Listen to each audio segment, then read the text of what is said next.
മീൻ പിടിച്ചു കിടന്ന ആൾ ഒരൊറ്റ പ്രസംഗം പ്രസംഗിച്ചപ്പോൾ 3000 എണ്ണ കയറിയത്. ഡോക്ടർ അവിടെ ഇരിപ്പുണ്ടായിരുന്നു, ലൂക്കോസ്. പുള്ളി പ്രസംഗിച്ചിട്ട് പുള്ളിയെ ആവശ്യമാ, സഭയ്ക്ക് എല്ലാവരും ആവശ്യമാ. മീൻ പിടിക്കുന്നവനും ആവശ്യമാ, ഡോക്ടറും ആവശ്യമാ, കാശുള്ളവനും ആവശ്യമാ, കാശില്ലാത്തവനും.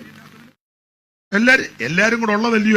എല്ലാ വിഭാഗത്തിൽ നിന്നും മാനസാന്തരപ്പെട്ട് രക്ഷിക്കപ്പെട്ട് കൂട്ടമല്ലയോ സഭ? ഒരു വിഭാഗക്കാര് മാത്രം കൂടുന്ന ഒന്നും സഭയല്ല. ചെല്ലുപടത്തില്ലേ അവര് ഡോക്ടർമാര് മാത്രമേ ഉള്ളൂ അവിടെ.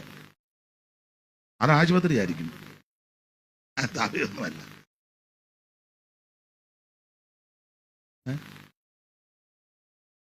ആ സഭ മീൻ പിടിക്കുന്നവർ മാത്രമേ ഉള്ളൂ. അത് അവിടെ വാടി കടപ്പുറം വല്ലതും ആയിരിക്കും.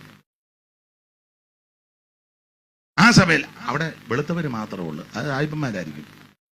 ഇവിടോ അത് കറുത്തതല്ല. ഇതൊന്നും സഭയല്ല, അത് വിദ്യാഭ്യാസമുള്ളവരുടെ സഭ. അല്ലല്ല, ഇത് വിദ്യാഭ്യാസം അങ്ങനല്ല.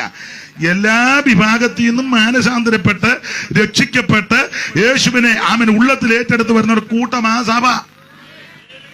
ഒരു പ്രത്യേക വിഭാഗക്കാരും മാത്രം കൂടുന്ന ഒന്നും സഭയല്ല, അത് അവരുടെ സംഘടനയാണ്.